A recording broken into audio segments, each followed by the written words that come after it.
Այս երեք ուժերին միավորում է ուրեմն խորը եւ արտահայտված ատելությունը ժողովրդավարության նկատմամբ, տարբեր ձևերով է դա արտահայտվում, էլի, հա, տարբեր չափերով, տարբեր քաղաքական ուժերի մոտ։ Իհարկե, այս իշխանությունների նկատմամբ հազարում ռեպլիկներ, բաներ, ատելության խոսք լսել եք, հատկապես Քոչարյանից եւ իհարկե ուժեղ Հայաստանից, պարոն Ծառուկյանը զուսպ է այս իմաստով, բաներ չի ասում այդպիսի, եւ իհարկե միավորում է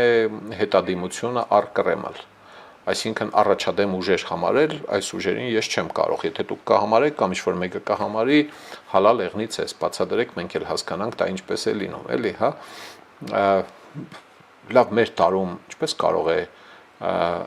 ազատ ժողովրդավարական ընտրություններով իշխանության գալու գաղափարը նախընտրող ուժը,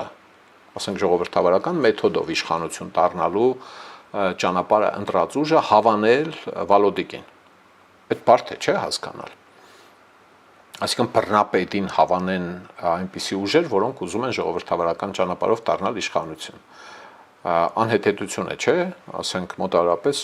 Սպիտակ արջի մորթուց կարած մուշտակով ժամը ինչ է անունը 2-ին Դուբայում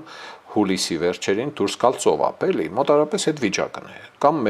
մորեմերկ հայտնվել Հյուսիսային Սառուցյալ օվկիանոսում շատ իրար հակասող անտուր բանի մեջ են։ Կարելի է մի քիչ կոպիտ արտահայտվել, իհարկե ասել, որ ճանաչողական հակասականության մեջ են հոգեբանական առումով, հա, բայց կարծում եմ, որ այս վիճակը այնքան հոգեբանական չէ, ինչքան քաղաքական հաշվարկի հարց է, հա,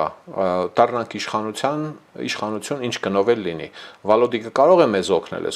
Վալոդիկի հետ կդառնանք իշխանություն։ Եթե ձեռները հնար լիներ Մարտակոսին գերի վերցնել փոխաբերական իմաստով, հա, կամ Եվրամիության պաշտոնյաներին նրանց միջոցով իշխանության գալ Հայաստանում, այդ մեթոդին կդիմեին։